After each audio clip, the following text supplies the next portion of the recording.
there was just something about having a big brother and watching him go out into the world, even though it was war. And at the time, right, a high schooler, Sure. I kind of knew, but I didn't really know. But Right. like, I felt like he was making a difference. And I saw all these people talking about, you know, our soldiers and our military and like just what they were doing. And that really inspired me. And so, you know, I told my brothers, like, yeah, like I really think that I want to go in the military. And of course he's like, no, don't do it. Like, I don't want you to be exposed to the things that I've been exposed to. I don't want you to have to deal with the things that I had to deal with.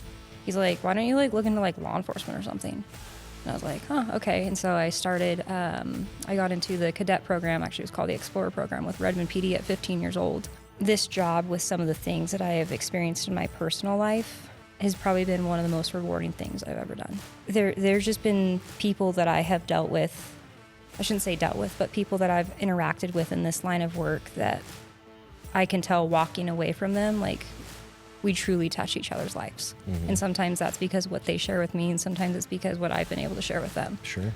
I find it interesting once in a while, somebody will wave and I'll be like, oh, they don't hate us. You know, it's kind of like, oh, hey, how you doing? Yeah, So I've gotten all of them. Yeah, it's nice. There's been times where I've gone to calls and I'm like thinking about this could be it. Like, I don't know what's going to happen today. But I know that the people that are coming with me, we're going to keep each other safe, and we're going to keep the people that need to be safe. And that's just, there's nothing like that. Yeah. You know, Nate Witherspoon, who I'm pretty sure he told me a couple of times that he was a little scared of horses and that we weren't going to have a horse big enough for him. And he came out and rode. And every time I'm like, hey, man, you like it? Like, how'd you? And he's like, I was like, awesome. Like, it was really fun. I want to do it again. Yeah. I'm curious. I've been curious to see if he's said anything to anybody about it. Yeah. So. Yeah. I can sit down and I can talk to somebody. I can be like, hey, I don't know exactly what you're going through, but I do know what you're going through. Like, I've been to such a low point in my life that I know what it's like to be here. And if you would have asked me having a conversation with somebody like that when I was a brand new baby cop to a conversation now, it's night and day, because I actually connect with them. Right.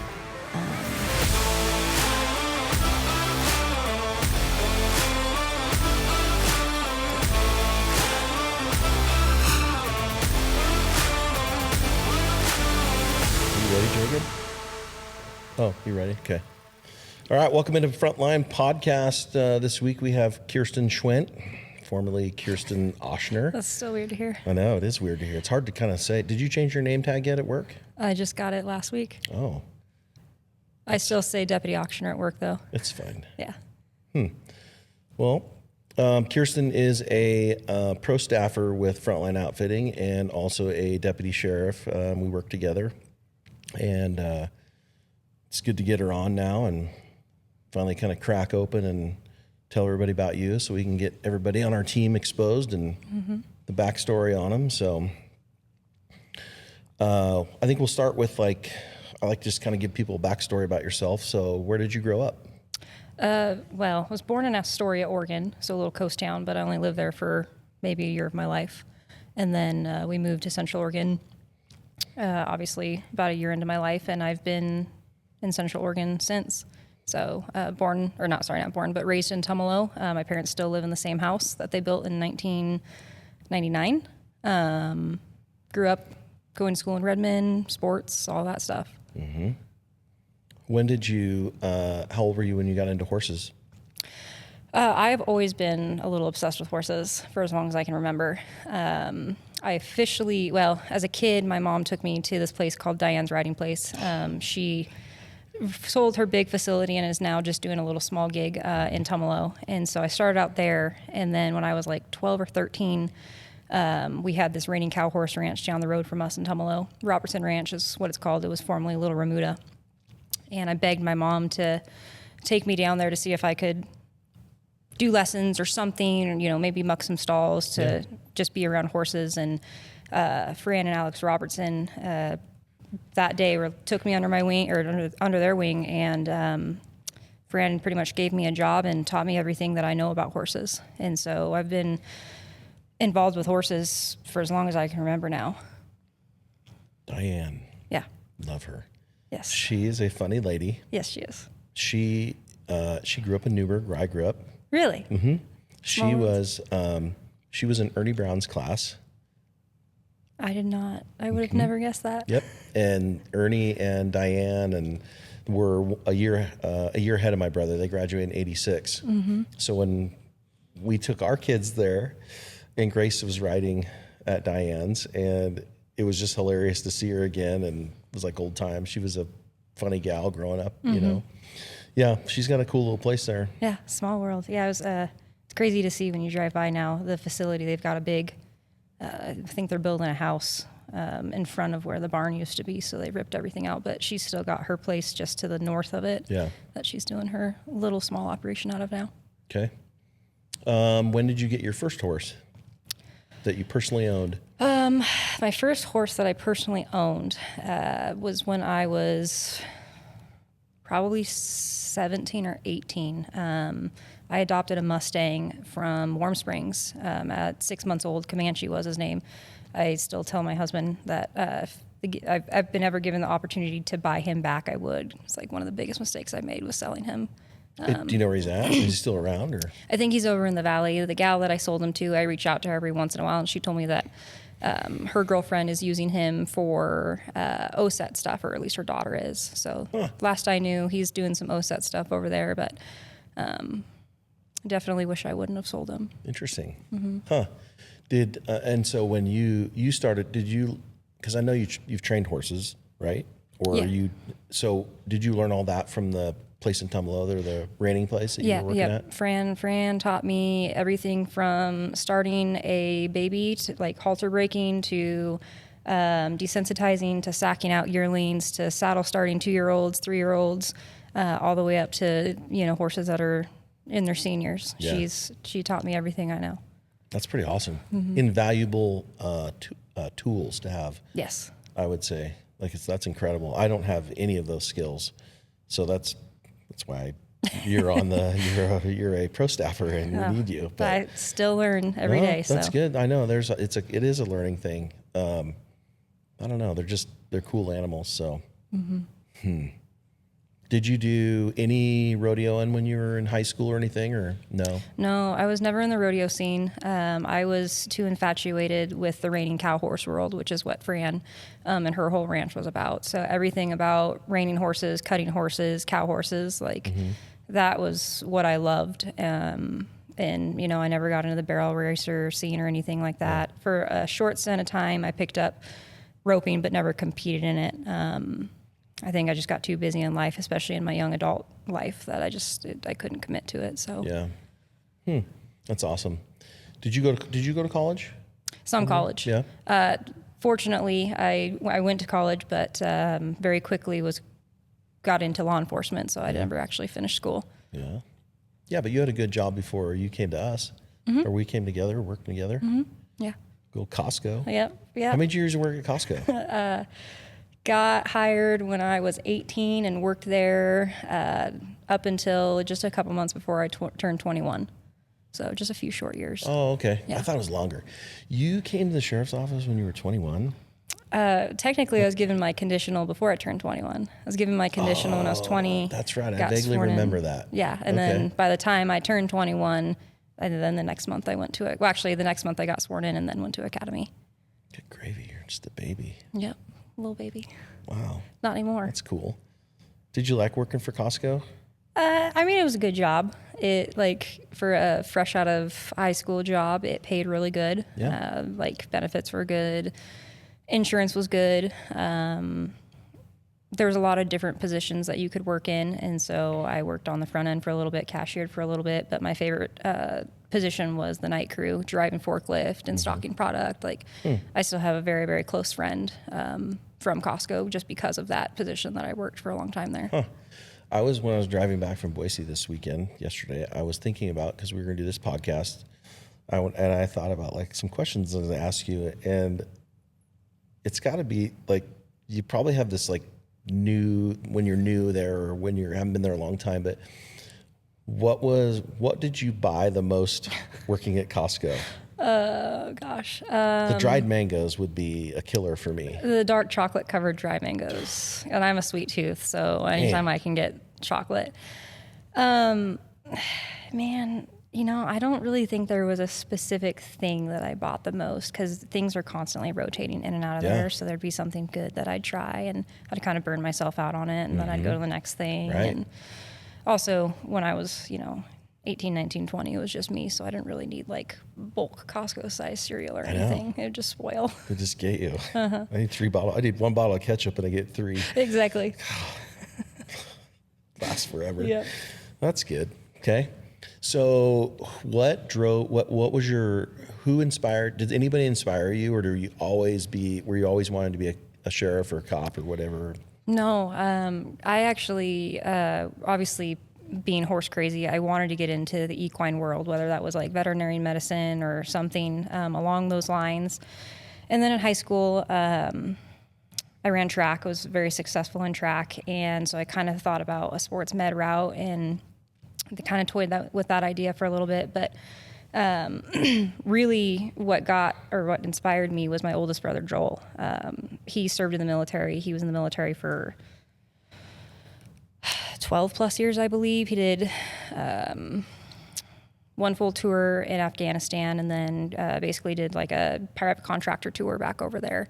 And what branch was he in? Army. Okay. Army, yeah. So I was really inspired by him growing up and just like seeing the things that he accomplished in life. And there was just something about having a big brother and watching him go out into the world. And even though it was war, and at the time, right, a high schooler, Sure. I kind of knew, but I didn't really know. But Right. like, I felt like he was making a difference. And I saw all these people talking about, our soldiers and our military and like just what they were doing. And that really inspired me. And so, I told my brothers, like, yeah, like I really think that I want to go in the military. And of course he's like, no, don't do it. Like, I don't want you to be exposed to the things that I've been exposed to. I don't want you to have to deal with the things that I had to deal with. And so he encouraged me. He's like, if you're going to go in the military, I would say Air Force, which I don't really have like a niche or anything for the Air Force. I was like, well, I kind of want to go like a bomb dog route. And he's like, nope, don't do it. You're going to get stuck in an airport. He's like, why don't you like look into like law enforcement or something? And I was like, okay. And so I started, I got into the cadet program. Actually, it was called the Explorer program with Redmond PD at 15 years old. And my first ride along, which was with Sergeant Powers with Redmond PD. That's the first person I ever rode with, and I was hooked, like absolutely hooked. And I was like, this is what I want to do. And I pursued that up until, obviously, before I turned 21. That's cool. Interesting. Did you really know what you were signing up for? Now that, how long have you been here? How long have you been employed at the sheriff's office? Since 2018. So what, 8 years? I was going to say 8, yeah. Okay. So in 8 years, being that fresh, new, excited, did you think, is it everything you thought it was going to be? It's more than I thought it was going to be. When I was with Redmond as an explorer, and then I was doing the Reserve Academy program when I was 18, but backing up, like even as a teenager, Redmond PD was really good about, like just that whole program was really good about showing you what law enforcement was. Like obviously I didn't go in on calls, so I didn't see everything, but like the officers that I rode with were really good about explaining things and like making it crystal clear of what the job was going to be. And I never shied away from it. And even like going into the job, I was aware of the things that we were going to deal with and the things we were going to see. And there were still things that kind of took me by surprise. But this job, with some of the things that I have experienced in my personal life, has probably been one of the most rewarding things I've ever done. There's just been people that I have dealt with, I shouldn't say dealt with, but people that I've interacted with in this line of work that I can tell walking away from them, like we truly touch each other's lives. And sometimes that's because what they share with me, and sometimes it's because what I've been able to share with them. Sure. So it's been a lot more rewarding than I ever thought it would have been. Well, and I think it's interesting because if you can find yourself doing that in your career, it does give it a different type of purpose and sometimes a better purpose, because you can, when you get into it, you're like, you want to make a difference and, that kind of stuff. So when and I always tell the kids, when it comes to sports and stuff, I don't expect you to be, this hardcore athlete, but, get something out of it every time. Right. And I think that if you allow yourself to get something out of it, and obviously, like I was giving you a hard time in the beginning, I miss half glass full. That's really good because you can get half glass empty in this job really quick. Oh, yeah. And I know you've had your days, I'm sure, and months and times like that. We all have. And so that's really good that you can still see get that positive feeling. Yeah. Yeah. There's nothing like, believe me, as you know, and like we see it all. And some days you just get beat down and beat down. You're like, why do I do this? Yeah. Why am I doing this? And then it can literally be like one call, not even a call. It can be a traffic stop. It can be anything minimal, like just a regular citizen's contact, whatever it is. And you can just see the difference that you made in somebody's life. And like that makes it all worth it in the end. Yeah. I find it interesting once in a while, somebody will wave and I'll be like, oh, they don't hate us. You know, it's kind of like, oh, hey, how you doing? Yeah. So I've gotten all of them. Yeah. It's nice. That's good. What has been your favorite part of the job? I'm going to say there's two things. One thing, is the relationships that I've built with people in the agency. There are people that have turned into family. I mean, obviously you and your family are one of those, people that I'm talking about, but like the relationships that I've gained and having the support that, I have with some of those people there's just nothing like it. Like, I think most people can relate to being on a team in some way, whether that be sports or horses or whatever it may be. And then I just feel like when you're in a first responders line of work, there's a whole different level. So I would say that's one thing for sure.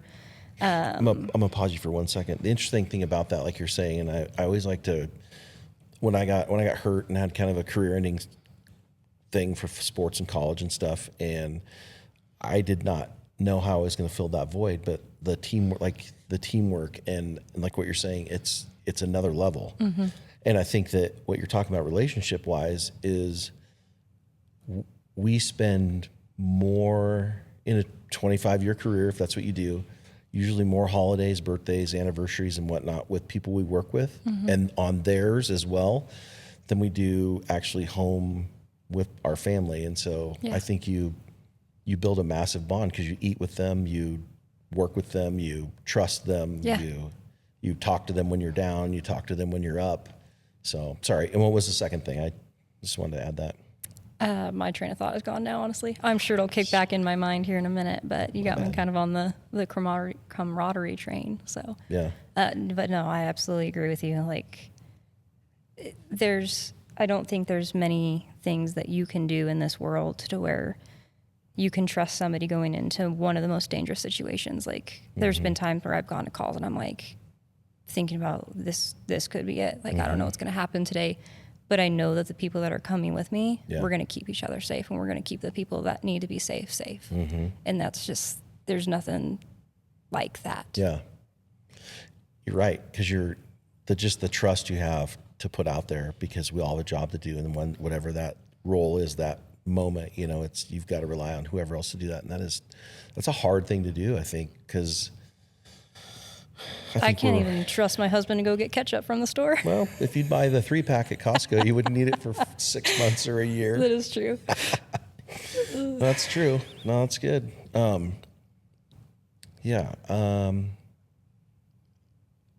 So with work, there's always good and bad. I know you've had some struggles and gone through some hard stuff. And what have you done what have you done to lean on? For some reason, I'm getting goosebumps thinking about talking about this. What do you do to decompress and fix or manage those types of things? Well, I'll start out by saying I can always be better, because I do slack sometimes and I notice when I'm slacking. And when I say slacking, I mean I notice when I'm not taking care of myself.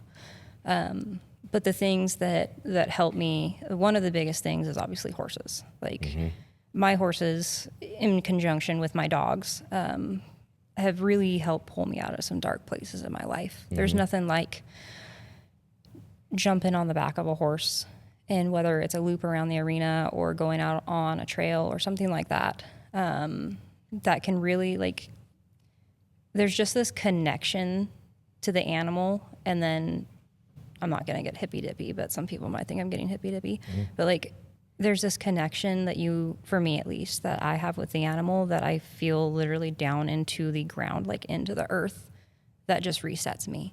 And I love riding with people, but when I'm like really going through stuff, being able to get on one of my horses and go out by myself and just, I'll drop the reins and I'll kick my head back and I'll just watch the clouds, or I'll listen to the birds, or I'll look at the trees, and everything just like melts away. So I would say that is one of the biggest things for me that really helps, outside of, exercising and taking the dogs out, and occasionally like eating a, gallon of Tillamook ice cream or whatever. But the horses really are what have helped me in my life. And I can push, I'm a big proponent of therapy. I'm on our peer support team at the office. So there's a lot of other things that I've done, and therapy is a big thing that has really helped me get through some really dark points in my life. But if there's one thing that I can say without a doubt, I know if I'm having a rough day, I can go out and do, it's getting on the back of my horse, even just being with my horses. It's a funny thing because I've talked a lot about, like, when I was growing up, where I found, yeah,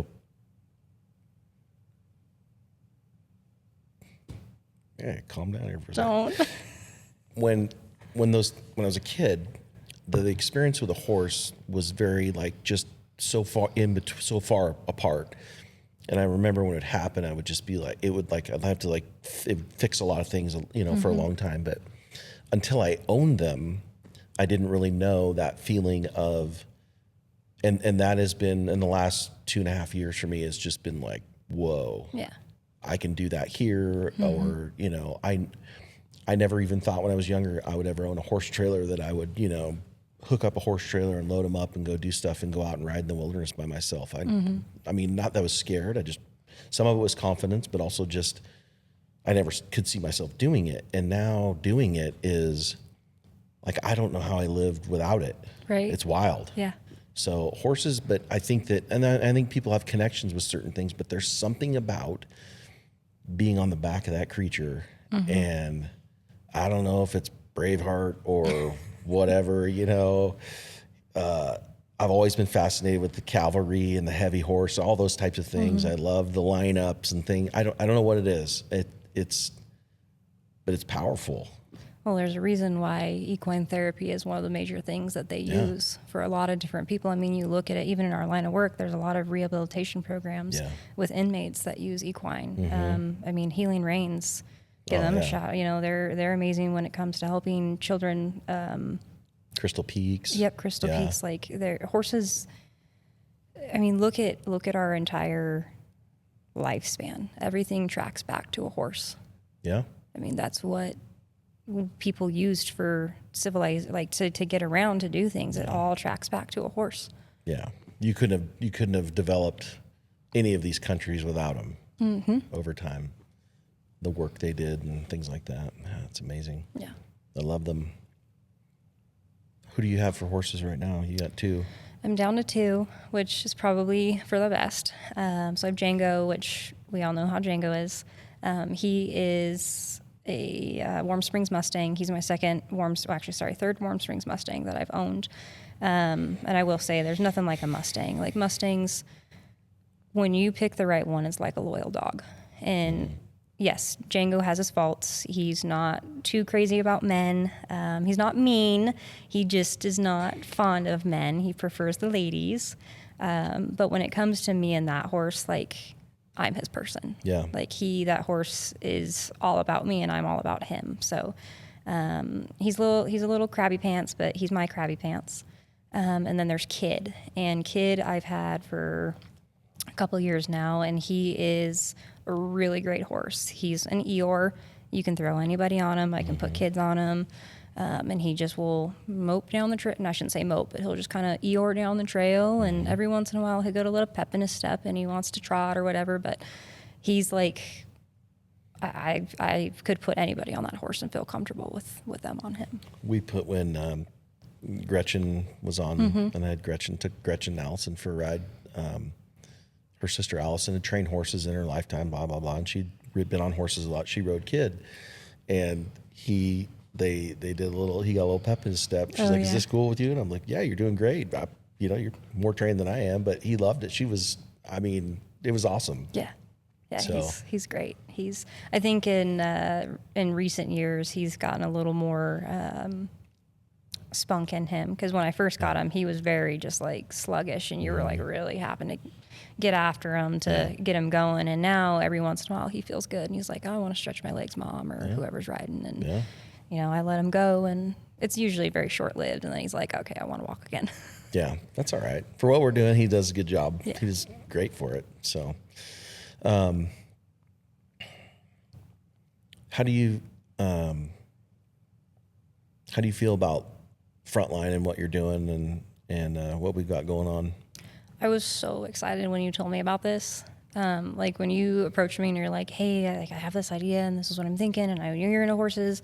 Like I was like, heck yeah, man. We like, did that. That was Sisters Rodeo. Yes. That's the night you guys met. Yeah. That was like a giant birthday party at once. Everything happened. Yeah, and then the ending just had to be the ending with a bull, but it is what it is. Oh, well. Yeah, but no, I was so excited when you told me about it, and I was like, let's do it. Like, let's get going. I want to help in any way I can. Like, this is going to be such an amazing thing to do for our first responders and our veterans, because people, even if look at, Nate Witherspoon, who I'm pretty sure he told me a couple of times that he was a little scared of horses and that we weren't going to have a horse big enough for him. And he came out and rode. And every time I'm like, hey, man, you like it? Like, how'd you? And he's like, oh, it was like awesome. Like, it was really fun. I want to do it again. Yeah, I'm curious. I've been curious to see if he's said anything to anybody about it. Yeah. So, like, in the feedback that we're getting from people that have gone or that are seeing it, like, people, I think this whole thing is really opening everybody's eyes to what horses can do. And I think obviously being first responders, there's still kind of that stigma around, we got to be tough and we can't go to therapy and we can't talk about our feelings, we can't do these things. And I think we are breaking that, but I think people are starting to see, like, oh, I can go out and ride a horse and I don't necessarily have to put my guard down, but I can get something from this. Yeah. It's like a happy medium. And I go back to when we took Tommy Russell and he podcasted, and was just, and I've said this before, but I was really nervous because when he was back between me and Spano, he wasn't saying anything, and it was kind of dusty. It was still dry, And I thought, oh, I hate the dust or something. But, he told me afterwards, he's like, man, I was like in awe and in this euphoric, and it's funny because you think, here I am worried about him the whole time, and he's experiencing and processing whatever he's processing completely, for him. And I think that's amazing. And then, of course, every time we do it with somebody, I feel like we're getting them out and we're doing it with them, but also it's rejuvenating for ourselves as well every time, so it's a little extra therapy for us. But I don't know.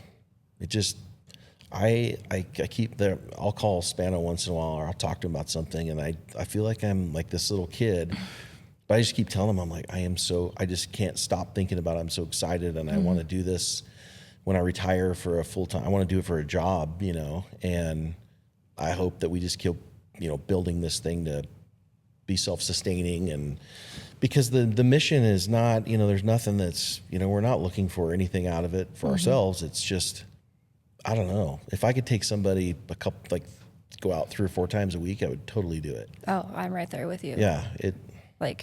It's funny because, I used to be on Craigslist, or I'm part of a lot of horse sale pages and stuff. And I would always be looking at horses for myself, and that's transition now. I'm always like, oh, this horse would be great for Frontline, or this horse or this horse, and so that's shifted in me. And to kind of piggyback off of what you just said too, yes, the mission isn't, we're not out here to gain anything from it, but being first responders, I think most first responders have it instilled in them that they want to help people. So in our own way, we are, because we are helping our brothers and our sisters. Yeah. And we are helping those that have, put their life down to defend our country. And we get to do something that we love, but we still get to watch the reward or see that, like you said with Tommy Russell, watching, you being worried about him, but then him like being like, no, this was amazing. Yeah, he's in another place, and here I am worried about him. Yeah, but you get to watch that, Yeah. and you get to see how therapeutic that is for that person, and so it's like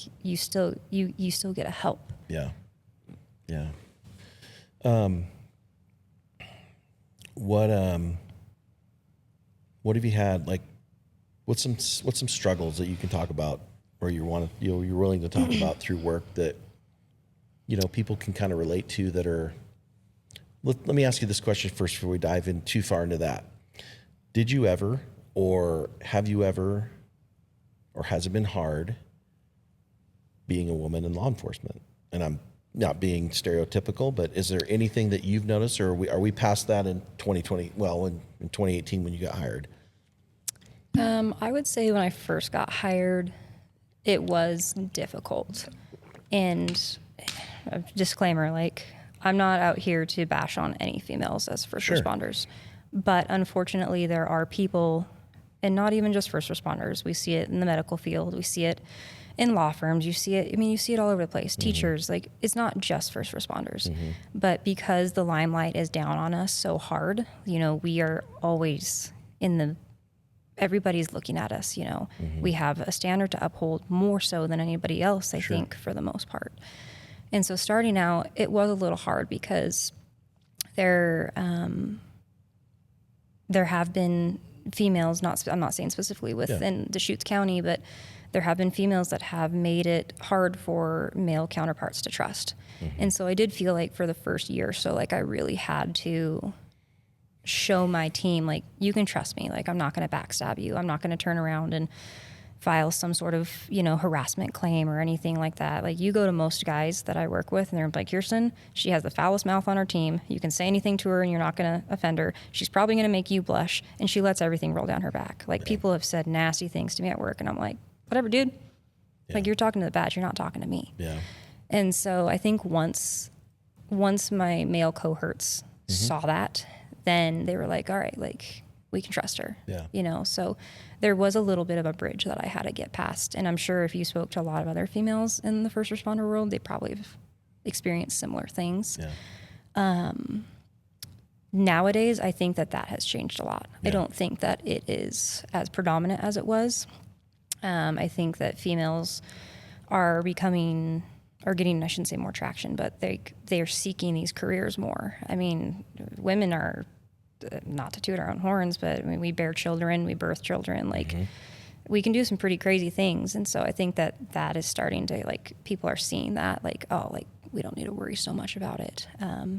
I get mixed when it comes to, like, the community. Most people are like, oh, dude, you're a female cop. Like, we just bought our first house, and my neighbor approached me, and she's like, so are you the deputy? And I'm like, yeah. And she's like, oh my gosh, I was so hoping you were the cop. Like, she was ecstatic that there was, like, that she was meeting a female deputy. Yeah. So most of the time nowadays, like, I get a lot of positive feedback. Yeah.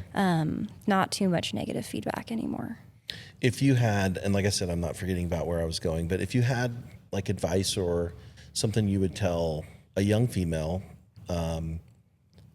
growing up, what are some things, since you've been in this job, because it does change you to a certain extent of how you watch out for yourself and how you carry yourself and things like that. What would you tell a young girl that's maybe looking to be a first responder or go in the military, or, the first thing that comes to mind is, like, be aware. Be aware of who you are as a person, know your limits, and be aware of what's going on around you. And I guess to say that, or to, I guess, give that context is, like, for me, I, for a very long time, struggled with my confidence. Some people would say that they never saw that in me, but for myself, like, that is an area that I've worked really, really hard on, and there are still times that I do struggle with it. And so if I was talking to,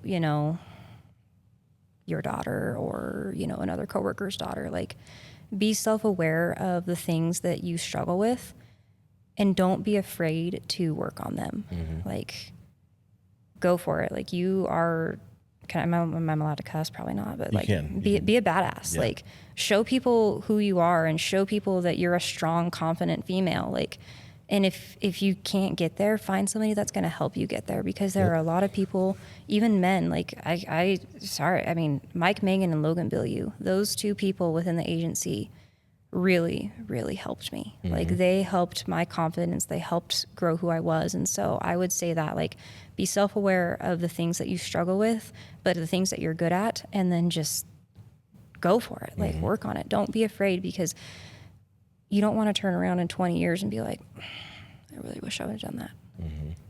So just do it. The worst that's going to happen is you might fall down, but get up.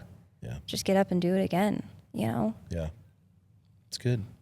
That's good advice. Okay. Let's talk about, tell me some struggles you've had. Well,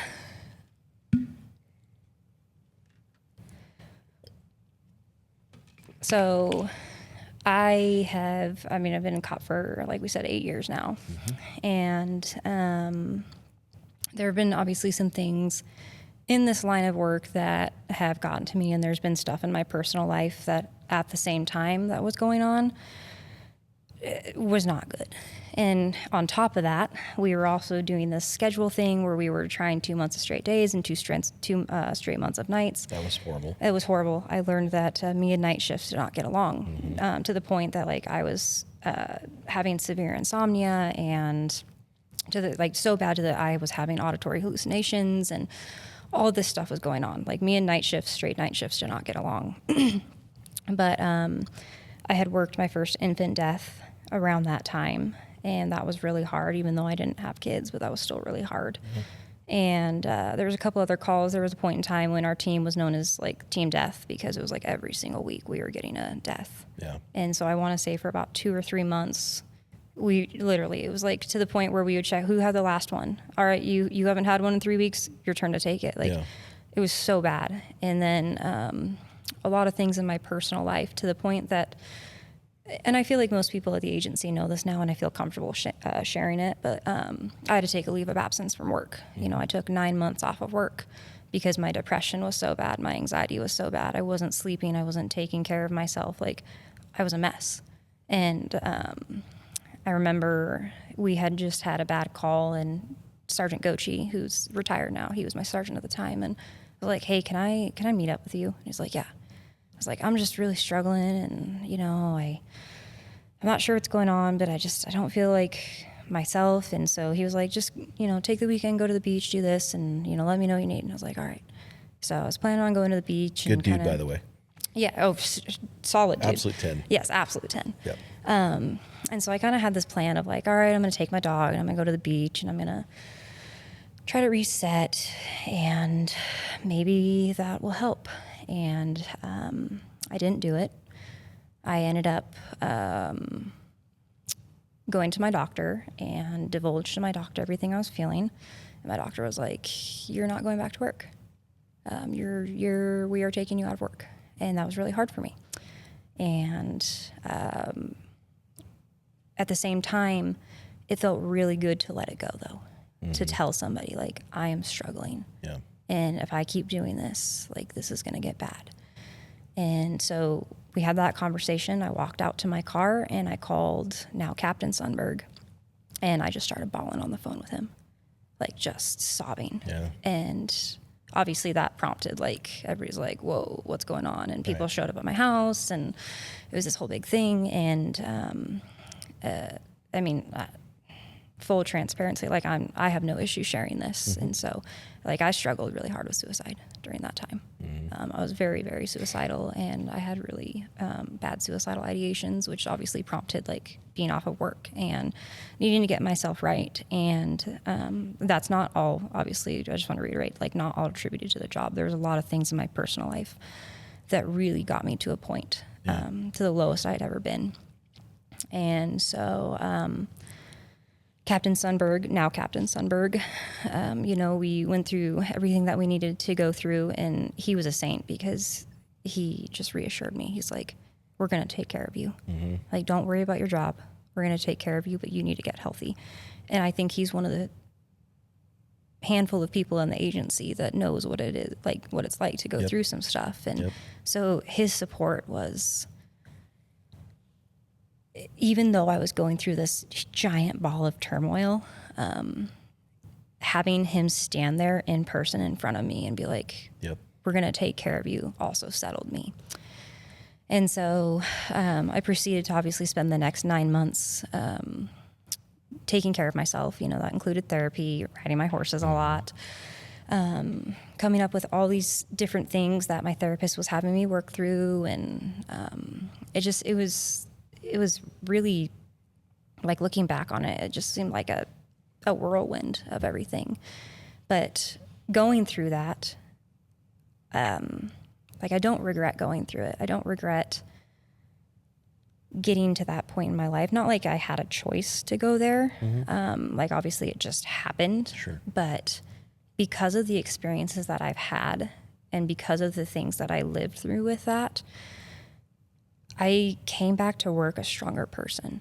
And I came back to work being able to, like, suicidals at work, you know, people that are really struggling in their life, like, that's my bread and butter because I can relate.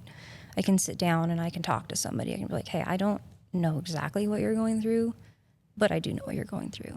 Like, I've been to such a low point in my life that I know what it's like to be here. And if you would have asked me having a conversation with somebody like that when I was a brand new baby cop to a conversation now, it's night and day because I actually connect with them. You know, and then female victims, going through, like, sitting down with a female victim that's been a part of some sort of domestic violence, you know, and I'm not just saying like physical, but emotional, mental, sexual, whatever it is. People like, immediately go to physical. So there's so many different ways. There's so many different things. You know, I personally, in my personal life, have experienced some of that stuff. And so being able to sit down with a female now and being like, hey, like, I understand. Like, I don't understand your specific situation, but I've lived something very similar and you're not alone in this. And if I can stand in front of you and say, like, I went through my lowest of lows and here I am, I've seen a big difference, like, in that too. And it's not like I'm sharing my story with every single person I come in contact with at work, because I'm not. Like, there's people sometimes that I just get this feeling, I'm like, I need to tell you my story and we need to talk. Well, sometimes I've found that just by someone maybe have like a perception of you, right? You or me or whoever, right? Of a person, and being able to just kind of get that off your chest and go, hey, maybe you can see what I have, you know, and they go, oh, okay, maybe I'll give you some grace, right? Because we need a little grace sometimes and we have to give grace to people, but I think that's super important. Makes a huge difference. Kind of like get that shit out of the way, and then, okay, now we can connect. Yeah.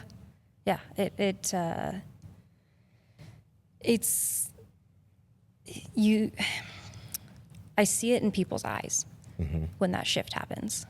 And like I said, I don't share it with everybody, but there's been a few people as far as like interacting with the community that I've shared it with.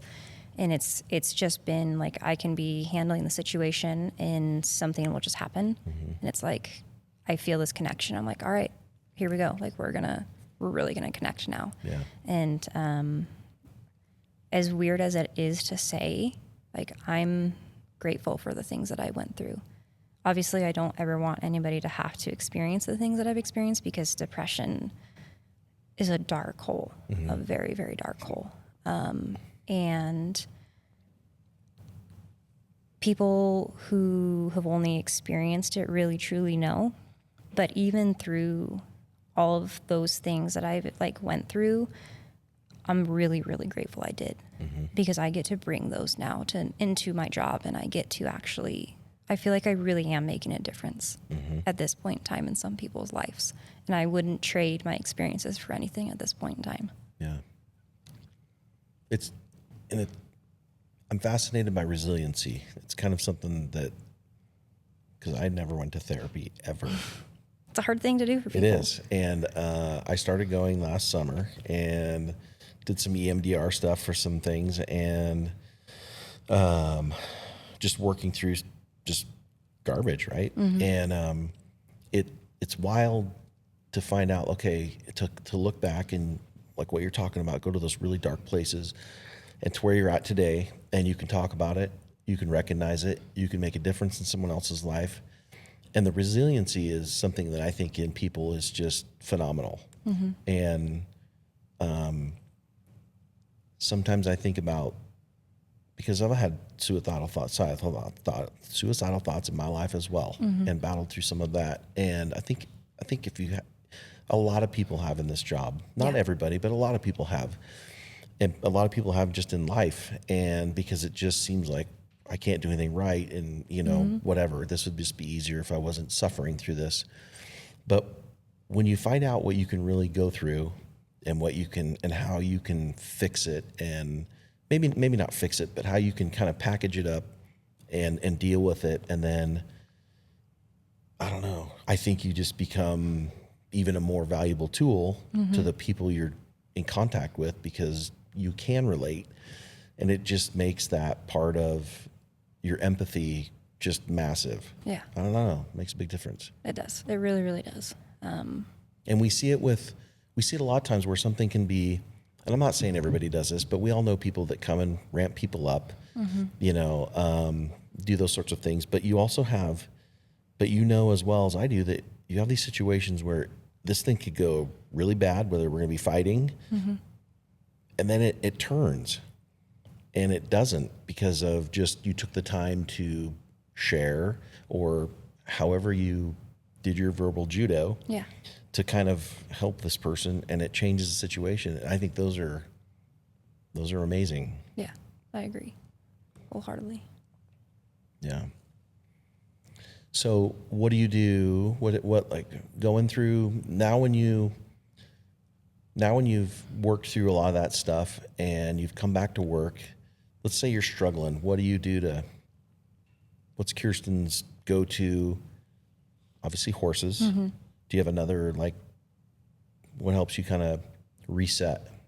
Yeah, so like I mentioned earlier, I'm also on our peer support team, which I'm super, super happy that we were able to make that happen within the agency. And so there are a couple people on the team that I do reach out to, and I can talk to openly, and they can get me straight and remind me of who I am and where I came from, and just really help me get my train back on the railroad tracks, right? Yeah. And so I would say that's one thing. Like I mentioned earlier too, like sometimes I fall short. And right now I had a therapist when I was going through everything I was going through, him and I just clicked. And I'm like, I will preach this. Like, if you're going to go to therapy, you have to find the right therapist. Like, you can go sit in front of a therapist, because I've been through four or five. You can go sit in front of somebody and that connection just isn't there. Yeah. And you're going to hate it, because I did that with 3 of them. There's only 2 so far that I've had that I was like, yeah, like this is working out. Yeah. And unfortunately, the therapist that I had most recently went back to working for the county of all places, and so no longer private practice. And so we researched a couple of different people that I was going to reach out to, and I felt like I was at a point in my life where I didn't need to go back to therapy. Reflecting, like, especially over the last couple months with just the stress of work and like the wedding and all that, like my cup was really, really full and it was about to overflow. And I think that it's probably time that I do start finding or like searching for another therapist again, just so I can keep myself straight. And this is like nothing in any way, shape, or form against my husband, but it is very different being married to somebody that's not a first responder. Correct. My last handful of relationships were all with first responders, so we understood, and that's been something that I have had to learn now. And I feel like if I were able to go back to therapy and find somebody that can kind of help me work through that and help me see bigger pictures and give me some tools of, how do you unwind before you get home, or how do you, what do you need to do to separate the deputy from that home Kirsten. So that's something that I'm probably going to start seeking again. Again, like finding the right therapist is really big. So it's probably going to be some trial and error. Maybe I'll nail it on the first shot and I'll get with somebody that we just connect right away. But therapy was a huge, huge thing. Like that was a major, major part of being able to get better. Like I don't even want to say get better because that makes it sound like it was sick, like I was sick or something, but just being more aware of what I was going through in my life. Yeah. So, I mean, that would probably be the second biggest thing to horses outside of like exercise and my dogs and stuff like that. But those two Disney things. World. Yes, Disney. And yep, we're planning that. Big March. Oh, I'm on it. I have wait. been looking like crazy for the kids are wound up. So. Yeah. Yes, Disney World would be a great reset. I can be a little kid again for a little bit. So. And Katie went and scoped it out for 2 days and has got it all figured out what the best way to do it is. It's going to be perfect. Yeah, it's good. Yeah. I give her a hard time about it, but I mean, how can we not? Yeah. So, okay. What are your aspirations? What are you going to do? I know you want to start a family probably at some point, but what are you going to, do you have any desires at work? I know you want to go SAR, right? Yeah. Yep. So, detectives and search and rescue are the biggest things. And I didn't put in for detectives this last go around because I knew I was getting married and, my husband and I were not trying. So it's like, I didn't want to take on a position, or a special assignment like detectives and have to be torn. Like, I love my job. Yeah. I absolutely love my job. But if there's one thing that I've wanted more in my entire life, it was to be married and have a family. Yeah. And so that is going to come first. And so I want to dedicate my time to being able to be a mother, like especially a new mother when that does happen for us. And I know that detectives is always going to be there. Yeah. Like detectives, we're still going to have that unit in 10 or 15 years. Oh, yeah. So if my time for detectives in 15 years, it's in 15 years. Yeah. So that's one area, just because I do love complex criminal cases. And then search and rescue. And search and rescue isn't so much like the search and rescue aspect of it. It's the incident command skills that I'm going to gain from it. There's so much that you learn over there. And I've had many conversations with those guys. And there's just, especially somebody that has struggled with confidence, I feel like that's going to be a really good position where I'm going to be able to really grow in my confidence and I'm going to get those incident command skills that I want to have. Too bad you weren't in SAR prior to the wedding. It would have helped you with that. Probably. I wouldn't have been such a nightmare and losing well, not a nightmare, but I had a couple meltdowns, so it's fine. Just a couple. Every wedding has them. Yeah. So, but no, SAR is another area. As I mentioned, like at the beginning of the podcast, like IED dog stuff was what I wanted to do in the military. And going into this job, I was like, I want to be a canine handler. I want to be a canine handler. And things just kind of kept happening, whether it was not having support from the person that I was dating at the time, or I just was in a bad spot in my life. Yeah. So the canine is still something that I would like to pursue someday. But again, like my priority is being able to be a mother. And so I don't want to take on a special assignment where I have to give divided attention. Yeah. And I don't want that to sound selfish to the agency, because I don't want to be selfish to the agency, but I don't want to be selfish to my family. Right. So those things will be there in 15, 20 years when I'm hopefully still a cop. So yeah, it wouldn't have worked out with the hounds either. Probably wouldn't have been a good mix. No. Oh, the hounds. We're not going to talk about the hounds. I'm sure they're happy. They're living a much better life. I loved the hounds. They just were not suitable for our current situation. That's awesome. So they are living a very good life where they're at now. Well, we still have 4 dogs though, so. I know. Well, you'll have time for all that. Okay. I was going to ask you about something. It was I can't remember. Okay. We got a big year coming up. 2026 is going to be big year. Yeah.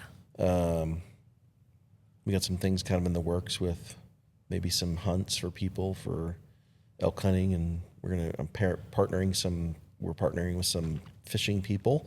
So we'll offer some fishing trips, and if you don't like to horseback ride, it's going to be cool. I would like to make it very clear that I will have a baby on a front pack and still be doing this. I don't doubt this at all. So At all. That's not going to impede. Yeah. Yeah, we'll have to get like a Frontline logo on the baby Bjorn or whatever. Yeah. We'll have like a diaper bag that's all decked out with Frontline. It's going to be great. Do you think Eric will ever swaddle the baby? Because I would never do that. You know the swaddle thing? I think he would. Oh no, he's really good. Yeah, he's I want to see him with the backpack on, with the kid on the back, like Master Blaster kind of looking thing. 100%. Yeah. He probably won't even give me the kid back. That's going to be the problem. I'm going to have to fight for the kid.